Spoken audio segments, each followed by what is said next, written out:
Hi friends, என்னன்னு பார்த்தீங்கன்னா பொள்ளாச்சி பக்கமாக வந்தோம். பார்த்தீங்கன்னா சுற்றுமுற்றி எங்கேயுமே தென்னை மரமாக இருக்கு. பொள்ளாச்சியில் தேங்காய் விவசாயம் நிறையன்னு கேள்விப்பட்டிருக்கோம். அப்படியே மேலே மண்டையில் பார்த்தாச்சு தேங்காயோட குவான்டிட்டி எல்லாம் எப்படி இருக்குன்னு பார்த்தாச்சுன்னா ரொம்ப ஷாக்கிங்காக இருக்குங்க. இங்கே பாருங்க, நான் 1-2 தென்னை மரத்தை காமிக்கிறேன். என்ன தேங்காய் இருக்குன்னு பாருங்க. அந்த சைட்ல சில பள்ளத்துல வந்து தேங்காய் இருக்குது, ஆனா ஒரு 5-10 தேங்காய்க்கு மேல இல்ல. மார்க்கெட்ல தேங்காய் விலையும் கூட்டிட்டு இருக்கு. நாங்களுமே வந்து 4 மாசத்துக்கு முன்னாடி 30 ரூபாய்க்கு வித்த தேங்காய் இப்ப 60 ரூபாய் ஆயாச்சு. நான் விக்கிற விலையை சொல்றேன், வாங்குறதுக்கு 70 ரூபாய்க்கு மேல இருக்கு.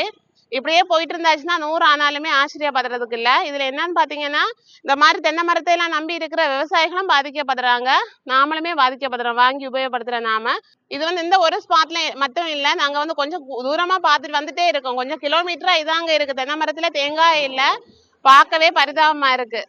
சமையல்ல பாத்தீங்கன்னா நமக்கு தேங்காய் ரொம்ப முக்கியம், நம்ம எல்லாருக்குமே தெரியும். முடிஞ்ச அளவு தென்னை மரம் நட்டு வளர்த்த முடிஞ்சா 1-2 தென்னை மரம் வந்து நட்டு வளர்த்துங்க. இல்லைன்னா வந்து இருக்கிறதையாவது அழிக்காம காப்பாத்துங்க. தேங்க்ஸ் ஃபார் வாட்சிங். பாய்.